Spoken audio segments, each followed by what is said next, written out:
വൈറ്റേഴ്സ് world എന്ന നമ്മുടെ ചാനലിലേക്ക് എല്ലാവർക്കും സ്വാഗതം. ഇന്നത്തെ വീഡിയോയിൽ നമുക്ക് പ്രധാനമായിട്ട് ജോലിയുള്ളത് ഫ്രിഡ്ജ് ക്ലീൻ ചെയ്യലാണ്. അപ്പോൾ അതിന് മുന്നോടിയായിട്ട് ഫ്രിഡ്ജിലുള്ള സാധനങ്ങളും ബാക്കിയുള്ള സാധനങ്ങൾ അത് പിന്നെ നമ്മൾ കട്ട് ചെയ്തിട്ട് ബാക്കി വെച്ചത് അങ്ങനെ ഒരു സ്വഭാവമുണ്ട് കേട്ടോ എനിക്ക്. ഞാൻ കുറച്ച് സാധനങ്ങൾ കട്ട് ചെയ്ത് വെച്ച് കഴിഞ്ഞാൽ എന്നോടത് മറന്നു പോകും. അപ്പോൾ അങ്ങനെ കട്ട് ചെയ്ത് പല സാധനങ്ങളും ഇങ്ങനെ വെച്ചിട്ടുണ്ടാവും. അപ്പോൾ അതൊക്കെ ഒന്ന് എടുത്ത് മാറ്റി എന്നിട്ട് ഫ്രിഡ്ജ് നല്ലപോലെ ഒന്ന് ക്ലീൻ ചെയ്യണം. അതിന് ആ സാധനങ്ങളൊക്കെ ഇന്നത്തെ ഉച്ചക്കത്തെ ഭക്ഷണത്തിൽ ഉൾപ്പെടുത്താമെന്ന് വെച്ച്.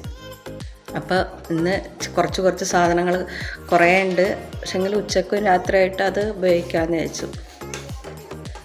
ആദ്യം തന്നെ ഉണ്ടാക്കിയത് രസമാണ് കേട്ടോ. പിന്നെ ഇത് ഇളവനെ കൊണ്ട് ഒരു കറി വെക്കാമെന്ന് വെച്ചു. പുളി ഒഴിച്ചിട്ടുള്ള കറി. ഈ പുളി ഒഴിച്ചിട്ട് കറി വെച്ചാൽ കണ്ണൂർ ജില്ലയിൽ പുളിങ്കറി എന്ന് പറയും. നമ്മൾ മറ്റേ സദ്യക്ക് ഉണ്ടാക്കുന്ന പുളിങ്കറിയല്ലേ, അതല്ല ഇത്. ഈ കറിക്ക് പുളി ഒഴിച്ച് വെക്കുന്ന കറിക്കൊക്കെ അവർ പുളിങ്കറി എന്നാണ് പറയുക. അപ്പോൾ മഞ്ഞളും മുളകും ഉപ്പിട്ട് വേവിച്ചതിന് ശേഷം പുളി ഒഴിച്ച് അതിലേക്ക് തേങ്ങ അരച്ച് കലക്കുക. എന്നിട്ട് കറിവേപ്പിലയിട്ട് കടുകും ഉലുവയും കൂടെ വറവിടുക. എന്നാൽ പുളിങ്കറി റെഡിയായി.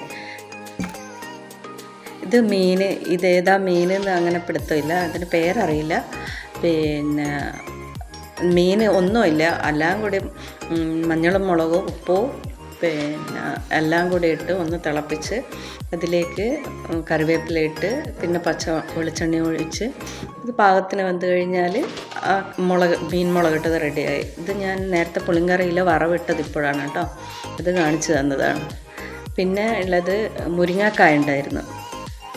കുറച്ച് മുരിങ്ങക്കായ ഇങ്ങനെ കട്ട് ചെയ്ത് വെച്ചിട്ടുണ്ടായിരുന്നു. അതും ക്യാരറ്റും കൂടെ ഉപ്പേരി വെച്ചു. അതെല്ലാവരും ഉപ്പേരി വെക്കുമെന്നറിയില്ല. മുരിങ്ങക്കായും ക്യാരറ്റും കൂടെ നീളത്തിൽ മുറിച്ചിട്ട് അതിലേക്ക് ചെറിയ കഷ്ണം സവാള ഇട്ട് പച്ചമുളകും ഇഞ്ചിയും ഇടുക. പിന്നെ ഒരു ചെറിയ വലുതാണെങ്കിൽ ഒരു വെളുത്തുള്ളി, ചെറുതാണ് 2 വെളുത്തുള്ളിയും കൂടെ. അധികം വെളുത്തുള്ളി ആയ ടേസ്റ്റ് ഉണ്ടാവില്ല.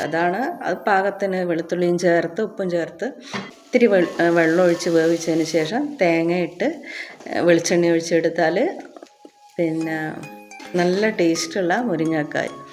പിന്നെ ഇത് ഒരു ചെറിയ കഷ്ണം കോളിഫ്ലവർ ബാക്കിയുണ്ടായിരുന്നു.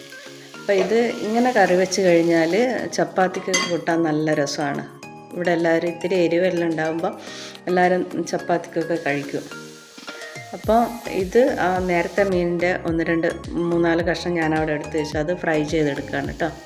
ഇങ്ങനെ പിന്നെ നമ്മൾ പിന്നെ ചിക്കനൊക്കെ കറി വെക്കില്ലേ, അതുപോലെ തന്നെ ഉള്ളിയോ ഇഞ്ചിയും പച്ചമുളകൊക്കെ ഇട്ട് വഴറ്റി നേരത്തെ ചൂടുവെള്ളത്തിലിട്ട് വെച്ചിരിക്കുന്ന മഞ്ഞളും ഉപ്പും ഇട്ടിട്ട് ചൂടുവെള്ളത്തിലിട്ട് വെച്ചിരിക്കുന്ന കോളിഫ്ലവറും ചേർത്ത് പിന്നെ ഗരം മസാല ഇത്തിരി കുരുമുളകും കൂടെ ചേർത്ത് കഴിഞ്ഞാൽ കോളിഫ്ലവർ മസാല റെഡിയായി. ഇത് ചപ്പാത്തിക്കും ചോറിനാണെങ്കിലും നല്ലതാണ് കേട്ടോ, നല്ലതുപോലെ കഴിക്കുക. ഇന്നത്തെ വിഭവങ്ങൾ ഇതൊക്കെയാണ്.